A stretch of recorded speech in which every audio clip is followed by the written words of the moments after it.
Bonjour vous tous qui nous regardez à travers le monde. Je suis ici à Bruxelles avec le pasteur Jocelyn qui qui a travaillé ici à Bruxelles, mais maintenant il est au Tchad. Bonjour pasteur. Bonjour pasteur.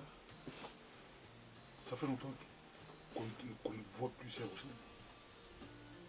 Oui, en fait, ça fait pratiquement 3 ans que je passe plus de temps en Afrique et précisément au Tchad. Donc, nous sommes en train de bâtir l'œuvre là-bas. Le Seigneur nous a envoyé en mission. Donc, nous travaillons, je passe plus de temps. Et généralement, je mets 8 à 9 mois. Je reviens ici 1 mois et je repars. Et pourquoi vous avez choisi le Tchad? Il y a beaucoup de pays en Afrique, il y a le Cameroun, il y a le Congo, il y a le Burkina Faso, le Sénégal, beaucoup de pays. Mais pourquoi vous avez choisi le Tchad? En fait, il y a déjà quelques années, depuis que je suis ici, le Seigneur m'a mis à cœur, donc je prie pour l'œuvre du Seigneur dans le monde entier. Et en particulier, il me focalise sur le Tchad, parce que c'est un pays où il y a beaucoup de musulmans.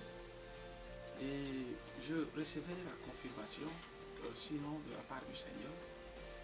Mais deux fois, j'avais des doutes, jusqu'à ce que un jour, un homme de Dieu, c'était un Français, un apôtre Fondassi, qui est venu à l'église chez le pasteur Kambou, qui est le fils spirituel de Papa Mamadou Karambiri.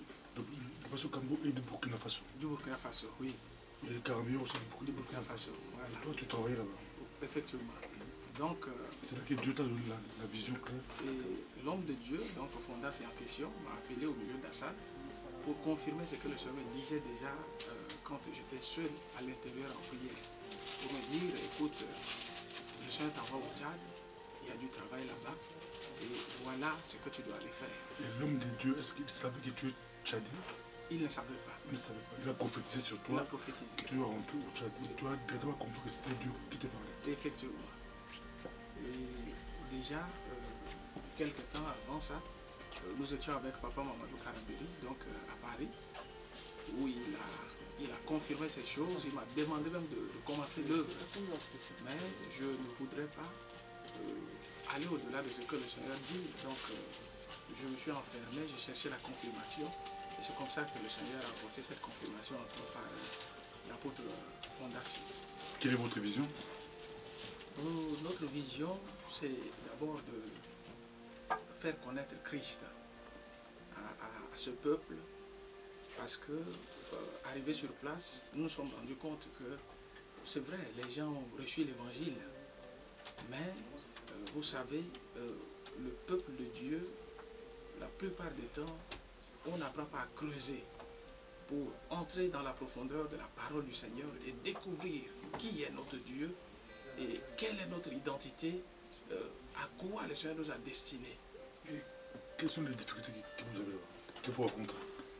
Les difficultés, bon, il y en a toujours. Beaucoup de musulmans, de pays. Effectivement, il y a beaucoup de musulmans. C'est facile de prêcher là-bas? On n'arrête pas les gens qui prêchent? Non, non. Il n'y a pas de prosélytisme? C'est vrai que nous faisons face à ces difficultés, donc c'est un pays musulman, mais le chef de l'État, donc je crois qu'il est aussi musulman, le Seigneur a touché son cœur.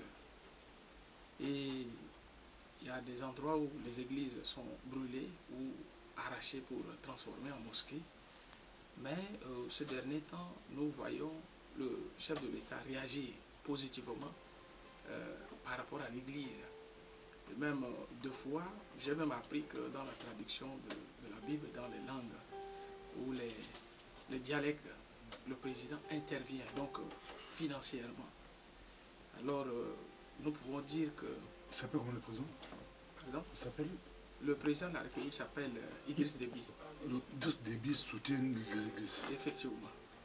Et donc, et aussi son épouse, la première dame, qui rentre même dans les églises. Donc, quand il y a un événement important et que la présidence est mise au courant, la femme du chef de l'État vient.